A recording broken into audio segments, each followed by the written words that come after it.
Shalom. This is Sirach 10 and 8.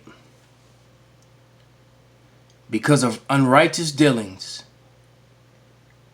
and injuries and riches got by deceit, the kingdom is translated from one people to another. Call halal Yahweh by Shem Shai by Hashem Rakak Badash. Double honors unto the apostles and the elders. Salutations to all my fellow laborers that do this work in truth and sincerity, risking their lives and their freedom to do so now more so than ever. To the hopefully elect, the confusion of face, and the few akwaf that are listening and learning. To you I say Shalom. This is your brother Malcolm from the branch of GMS here in Chicago. And this video is called, What Do All These Regime Changes Have to Do? Or Salakia. What Do All These Regime Change Wars Have in Common? By Kim Iverson. I discovered her channel a couple days back and I've been watching. She's got a lot of really good information and really good videos. It just popped up in my feed, you know, because of the content that you watch, you know.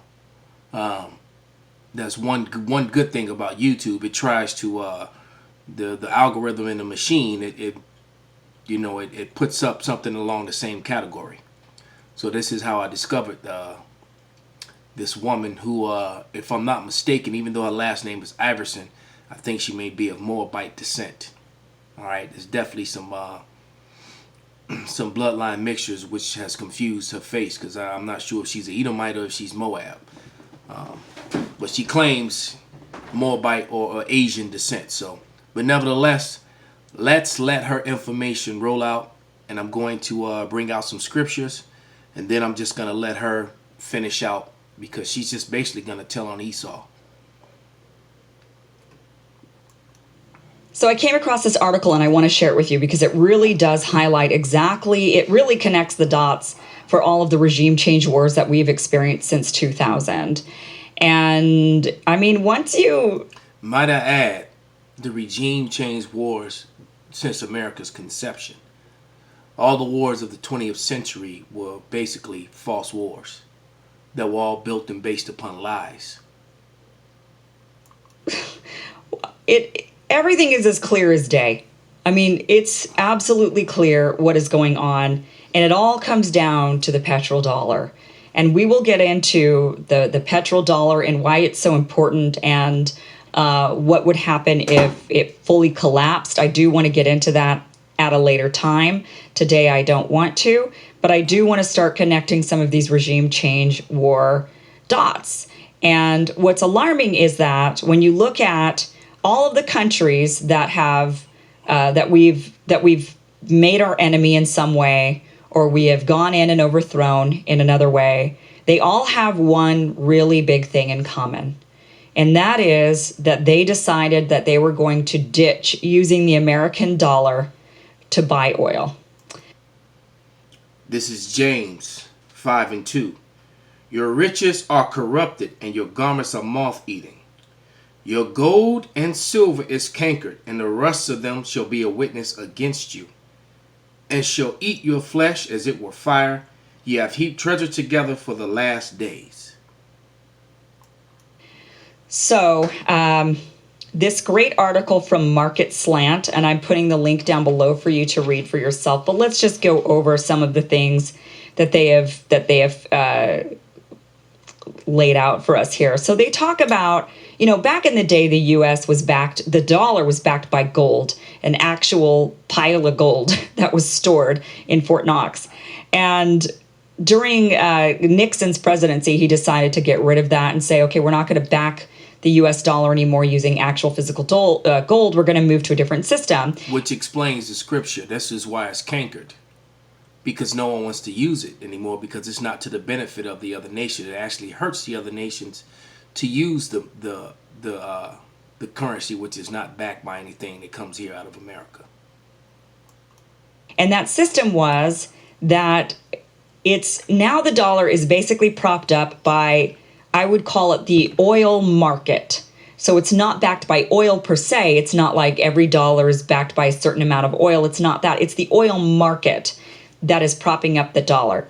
So what happened was we actually struck a deal, and this is important to know. We struck a deal with Saudi Arabia that we would provide for them weapons and we would provide for them security, military security, in exchange for them to buy and sell, make sure that the buying and selling of oil was done in American dollars. And see, the problem with that, it created an imbalance in currency, and it created an imbalance in fairness in deal trades.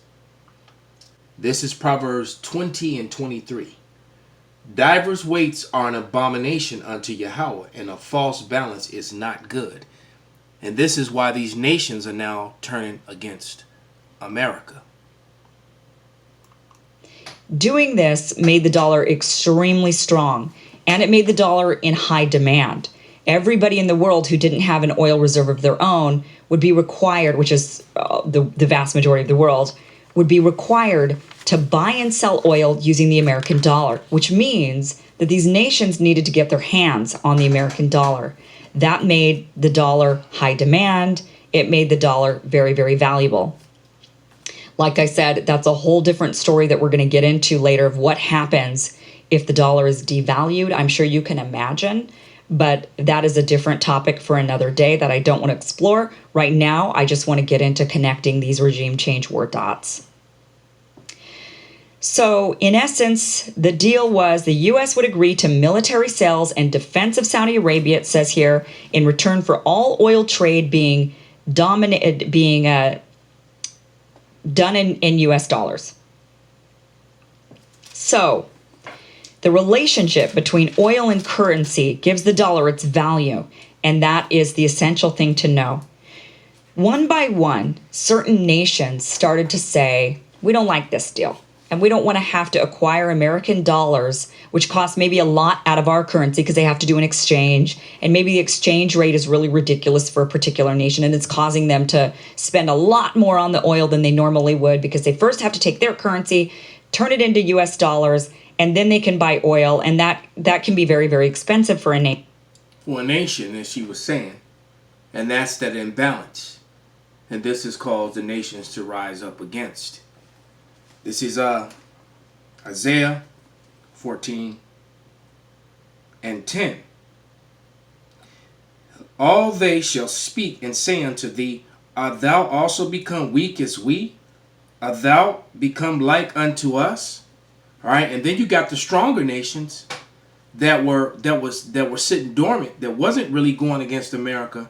Now those weaker nations are joining to those stronger nations. Nations like China and Russia, Iran. Now you got all these allies of America and people who did business with America flocking to those nations. This is Ezekiel 32 and 21. The strong among the mighty shall speak to him out of the midst of hell, with them that help him, and they are gone down. They lie uncircumcised, slain by the sword. All right, so the strong, the mighty among them are now speaking. And those who were once weak that are now strong are joining unto those new mighty nations. And those mighty nations are against Esau, Edom here in America. Nation.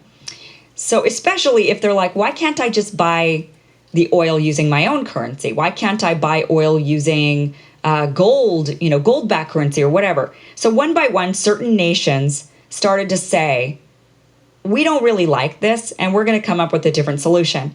Now, some of these nations came up with the solution of using the Chinese yen. Some of them came up with the solution of creating their own currency that would be backed by actual gold again in order to buy and sell oil. Some of them, that was pretty much the two options there. I mean, I think some maybe have said that they would try to use the euro, and that would be maybe something that they could possibly do. Now, the nations, this is where we connect the dots. The nations that said, this is the plan, this is what we're going to do. These nations are, Iraq was the first. Then there was Iran and Libya and Venezuela and China and Russia. All the hot spots. And those are the nations. Now Syria comes into play, but that's a little bit of a different, I want to get into that one here in a second, but let's just think about this. The nations that... Syria it's basically become the battleground, first of all, because it's prophecy. Second of all, is because both Americans and the Israelis want to control the oil that goes through Europe. And Russia has a corner on that market. And putting a pipeline through Syria is the goal of the Israelis and America. And Russia is not having it. They already have a deal with Syria, and they're trying to keep control over their market. And that's what this all comes down to. The same thing with with Venezuela. The mighty, the strong nations are in battle over who's going to control Venezuela and Syria, which is speeding up this whole world's conflict. Sad. We no longer want to use the US dollar to buy and sell oil. China, Russia, Libya, Iraq, Iran, Venezuela. So it's pretty clear what's happening when you see this list. I mean, it just smacks you in the face what's happening here. There are no other countries that I know of. Maybe there are some more, and you can comment down below or send me an email. Go to my website, KimIverson.com, and tell me about, I could be wrong, tell me some other nations that maybe decide that they were going to drop using the US dollar to buy and sell oil. But this is a pretty alarming list, especially when you think about the nations that we're considering to be our enemy or nations that we want to topple. We did topple Iraq and Libya. Look what we did to them. Iraq in 2000 said that they were no longer going to be using the US dollar. And look what happened to them. That was in 2000. 2000, Iraq says, we're not going to use the US dollar. After 9/11, the country that we decide to march into is Iraq, because we said that they had weapons of mass destruction. Why were we not going after Saudi Arabia when 9/11 was largely done by Saudis? What happened? That made no sense whatsoever. That would be like attacking England for something that the Irish did. It made no sense. This is Micah 2:1. Woe to them that devise iniquity and work evil upon their beds. With the morning is light, they practice it because it is in the power of their hand. They covet fields and take them by violence, houses and take them away. So they oppress a man and his house, even a man and his heritage. And they've oppressed the hell out of the Iraqis. Millions of Iraqis died in a war that was all based upon falsehoods and lies. So did Libyans. And what was the other one she mentioned? Now I'm forgetting it. But it was the Libyans, the Iraqis. Yeah, the Libya and Iraq. Those two. Those two countries have been totally toppled, and now they're in Syria, and they're doing the same thing to Venezuela, as this video rolls. In there, so we go into Iraq. We say they've got weapons of mass destruction, and coincidentally, it was shortly after Iraq saying that they were going to drop the US dollar to buy and sell oil. That's coincidental. Why weren't we marching into Saudi Arabia, considering they were the ones who funneled the terrorists into our country to attack us? What's that about? And now we're claiming human rights abuses in Syria and Venezuela. And that's why we've got to go after Venezuela and Syria. And meanwhile, Saudi Arabia took a man and used a bone saw to hack him into pieces. And yet that's not a human rights violation? Because I don't remember a story of Maduro doing that. Do you?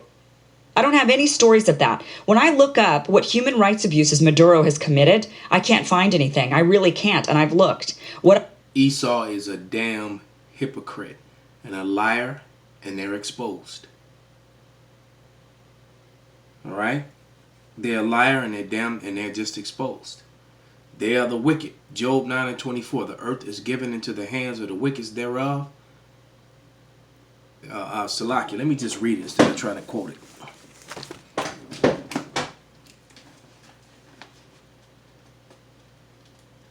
But they definitely covered the faces of the judges thereof. Job 9:24. The earth is given into the hands of the wicked. He covered the faces of the judges thereof. If not, where and who is he? Esau, Edom, is the wicked that the Bible speaks of. Call halal Yahweh B'Shem Abishai, B'Hashem B'Kwak Wadash, Wa Abba Babal.